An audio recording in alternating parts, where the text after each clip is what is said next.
What is going on, guys? HappiDaze here, and today we are reviewing the new free-to-play Ace that just came out.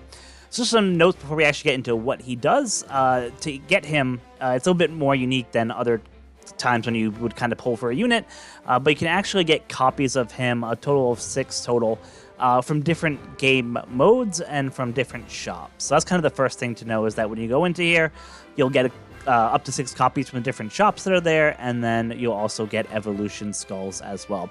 So just quickly go ahead and show you where the skulls and the character himself is. So first, you can pick up a copy of him in the bazaar. So if you click the crew icon and then head over to bazaar and click trade with trading points, he will show up in here. I already got him from here, which is why you don't see him here. But this is the first area where you show up. It will be 100k tickets in order to get him from here, and then you get your first copy.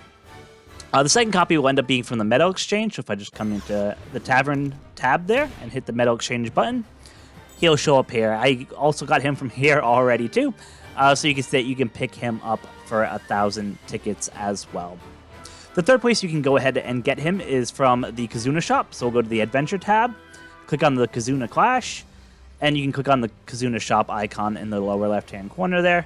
You'll be able to get him for 500 points, and then you'll have to get 5 evolution skulls here for 100 each, for a grand total of 500 to get the full set of his evolution skulls that you'll need in order to super evolve him into his upgraded form there.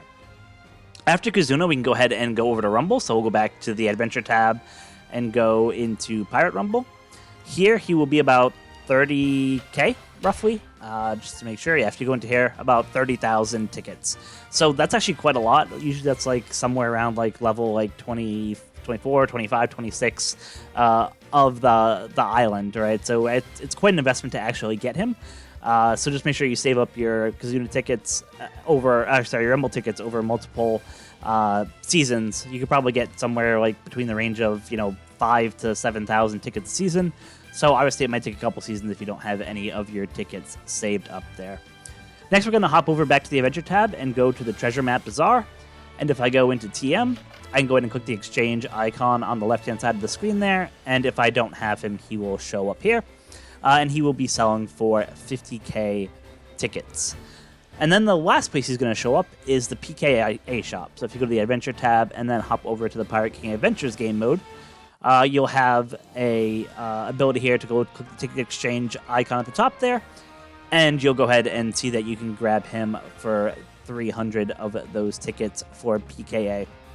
So that's where you can get all his different free-to-play character posters, as well as evolution skulls. One thing to note in terms of evolving him, it does take 25 million experience to get him up to level 99, and then another further 750 million experience to get him up to 150, so it is quite an investment, much more than usual. Just an important thing to keep note of, and it's also costs extra limit break materials than it would doing your standard legend there. So that is kind of what that looks like in terms of how you get the character, how you get his skulls, and what it would take to actually start limit breaking him and evolving him. So now that we take a look at that, let's go ahead and take a look at what his kit actually does. What is unique about this unit is his special and his captivity, which we'll get into here.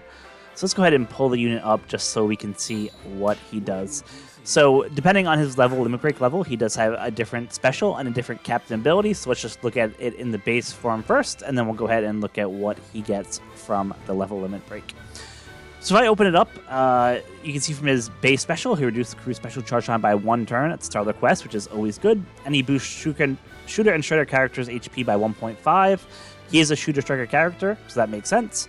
And if his HP is less than 30% at the start of the attack, they will get an attack of 5.5, otherwise 4.5 otherwise, which is pretty fantastic. Obviously, you have to get that HP cut to really get the full benefit there, but that is absolutely awesome for a free-to-play unit that's there. And then he makes their strength, recovery, and tandem slots have matching slot effects, and he also helps achieve that attack boost by cutting his HP by 10% at the end of the turn to help get you below that 30% threshold there.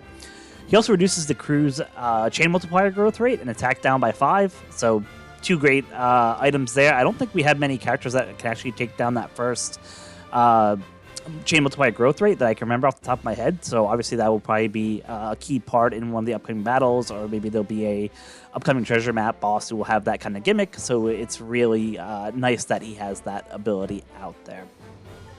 So altogether, I'm pretty impressed with the captain ability. I mean, it's not too bad. I like the high attack values, especially because I was kind of disappointed with the ones from the PKA Whitebeard. So yeah, let's go into the special and see what it looks like.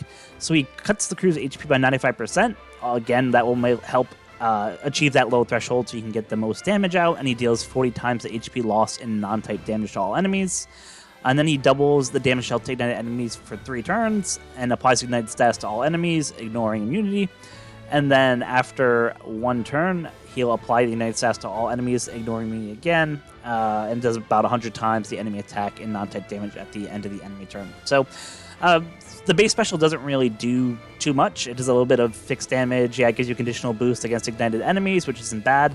But when we start getting to the actual limit break potentials, we'll probably see why this special is actually really good once you can kind of get it up to level break limit 5.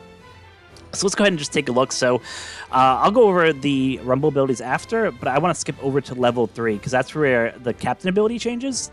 And if we look at this, what really changes in here, the only thing that really changes in here is the attack boost that is here. So the attack boost goes up to 6 times and 5.5 otherwise, which again is just awesome for a free-to-play Legend unit that we're able to get, at a minimum 5.5 attack up. For those shooter and striker characters, but you can get up to 6, which is just awesome. Great move by Bandai to do that.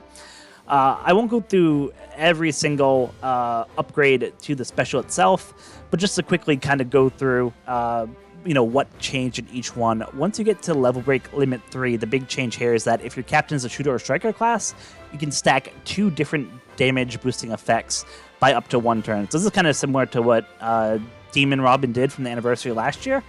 It's a great effect. Yeah, you have to have a striker or a shooter captain, which is kind of a downside, but I mean, the effect is awesome, so completely worth it. Love that. That is absolutely awesome.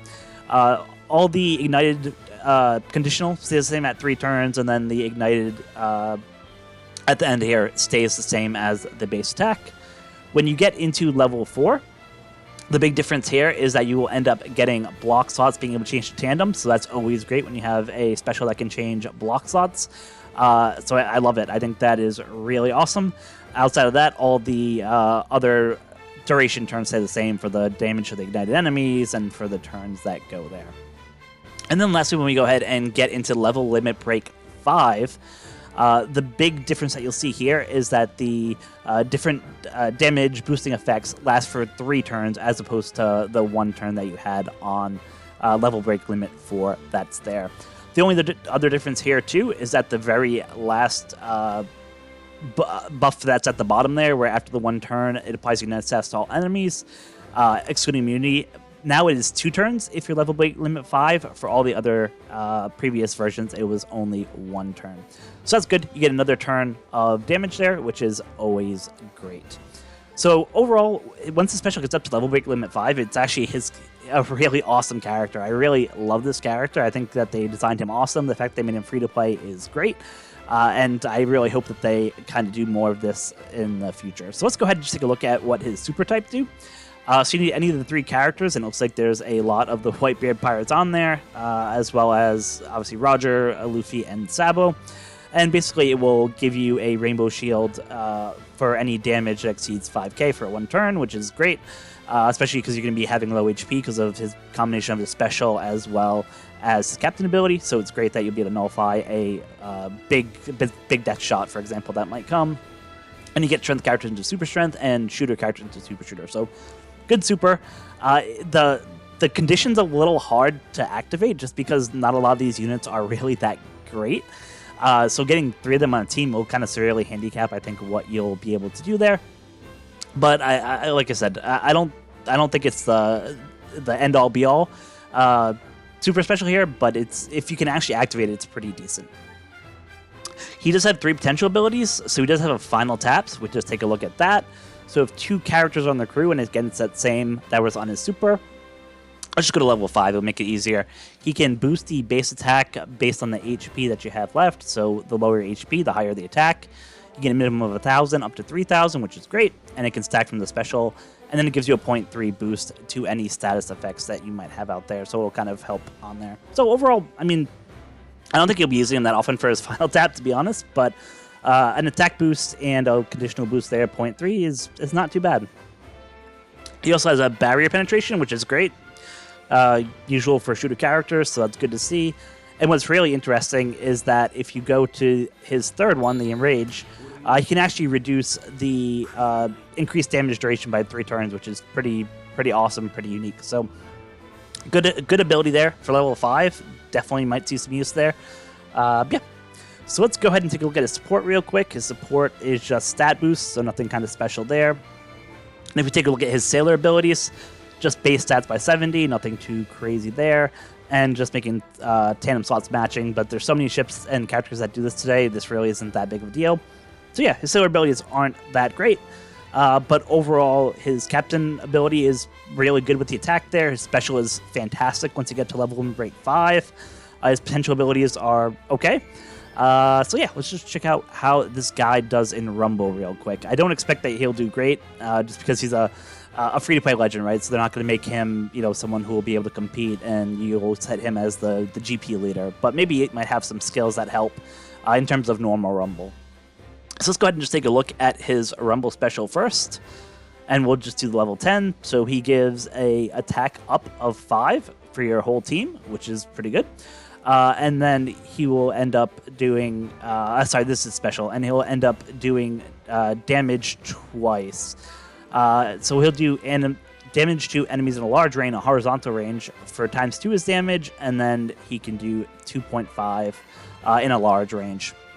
And then if your HP is below 50%, it'll give Luffy and Whitebeard attack up level 5. So, whenever you have multiple specials that do damage and that require 2 different dimensions of where and how they do damage, it's always tough. Like I said, there'll be a lot of times where characters will fit into one of these radiuses but not the other, and it's just kind of the hitbox is sometimes hit or miss in this game. So I'm not too fond of that part. The end part there is really interesting because he is a strength character. I could see maybe if you can throw him on the strength team that has Film Red Luffy on there, he might really be able to help crank up that damage a little bit for that character. He already hits like a truck when Luffy hits, so any chance you give him more attack, that's always going to be something that's good. CT's a little high for what it does, mostly because it doesn't do too much there. But like I said, attack up level 10 if you have Luffy and your HP is below 50% is not bad. Let's actually check his base stats here.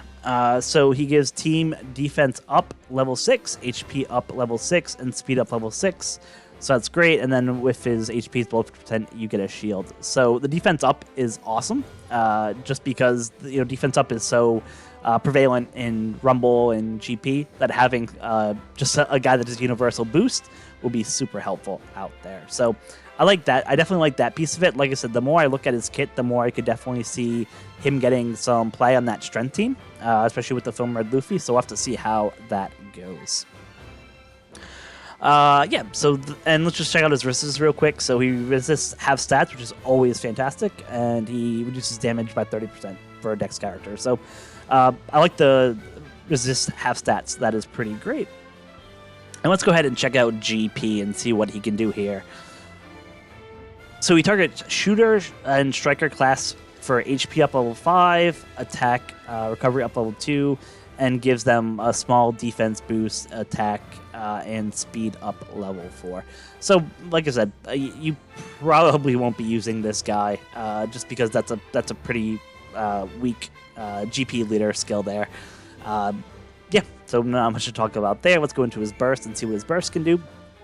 So it will heal, and you can do it 2 times. And I believe it's after taking 20 hits of damage, which should be easily achievable. But you target teammates with HP below 50% for an HP 50% healing.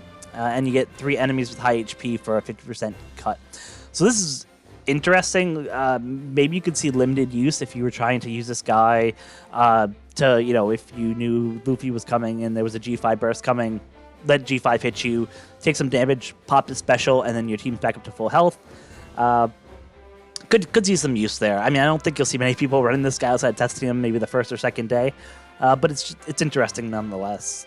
And then what he also will do is he'll give Monkey D. Luffy and Sabo a attack up level 10 for 50 seconds and defense up level 5 for 50 seconds. So that's fantastic. Like I said, that just pushes that damage output that Luffy can do, right? So if you had his special go off, then boom, you have attack level 15 for Luffy going there. So I think for Luffy, it's kind of going to be his best friend, right? And it makes sense based on the anime itself. But yeah, I will be interested to test this guy out with Luffy and just see kind of what he can do and see what his damage potential output is there.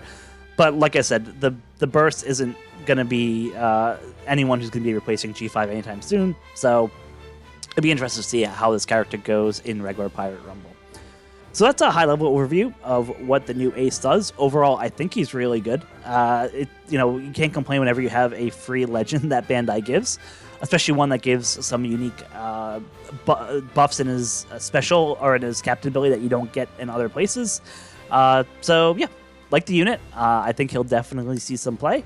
And I can't wait to do some PvP match with him and hopefully record it and kind of show you guys what he can really do on that strength team with Luffy, Kobe, Kaido, and Jack. I think he'll just melt people when you team him up with Luffy and Luffy goes and runs his special. So that'll wrap it up for today. Thank you guys so much for watching.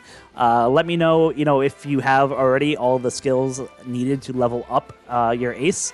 If you've already gotten to level limit break 4 or 5, I'd love to hear it and see how he's doing, and see if you think he's really a great character as I think he is. So until next time, be kind to each other, and thanks, guys.